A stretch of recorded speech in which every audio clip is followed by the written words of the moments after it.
গোপন খবরের ভিত্তিতে আসাম আগরতলা জাতীয় সড়কের বেদবাগান নাকা পয়েন্টে বোলেরো গাড়িতে তল্লাশি চালিয়ে বোলেরো গাড়িটির ছাদের ভিতর থেকে 220 কেজি শুকনো গাঁজা উদ্ধার করে আমবাসা থানার পুলিশ। পাশাপাশি গাড়ির চালক সুলেমান মিয়াকে আটক করেছে পুলিশ। উদ্ধারকৃত গাঁজার বাজার মূল্য 20 লক্ষ টাকা হবে বলে জানায় আমবাসা মহকুমার পুলিশ আধিকারিক সাব্বির আহমেদ। আমবাসা থানার পুলিশ এই ঘটনায় এনডিপিএস ধারায় মামলা গ্রহণ করে।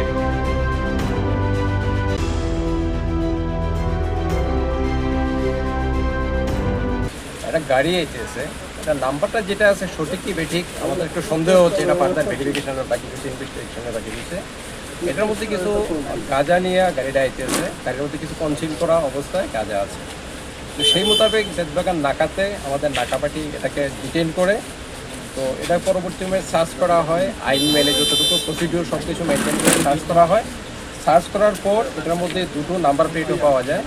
আর গাড়ির নাম্বারটাও যেটা আছে যেমন TR04B0784 যেটা লাগানো আছে। আর এটার মধ্যে বাকি যে দুটো নাম্বার প্লেট খালি আছে, এটার মধ্যে দুটো নাম্বার প্লেট আলাদা আলাদা নাম্বার আছে। তো আমাদের সন্দেহ হচ্ছে প্রেজেন্টলি যে নাম্বারটা লাগানো আছে সেটাও সঠিক কি বেঠিক এটা আমরা ইনভেস্টিগেশনে দেখব।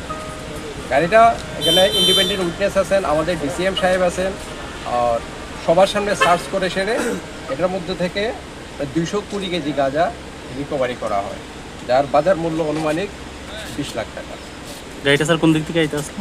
বাড়িটা এসেছিল আগরতলার দিক থেকে ধর্মনগরের দিকে যাচ্ছে। স্যার কাউকে কি অ্যারেস্ট করা হয়েছে? হ্যাঁ, গাড়ির যে ড্রাইভারই একা ছিল গাড়িতে, অন্য কোনো প্যাসেঞ্জারও ছিল না। গাড়ির ড্রাইভারকেই আটক করা হয়েছে। স্যার নামটা? ওর নাম সুলেমান মিয়া, বাড়ি স্যার কোন? বাড়ি আগরতলা রাজনগর।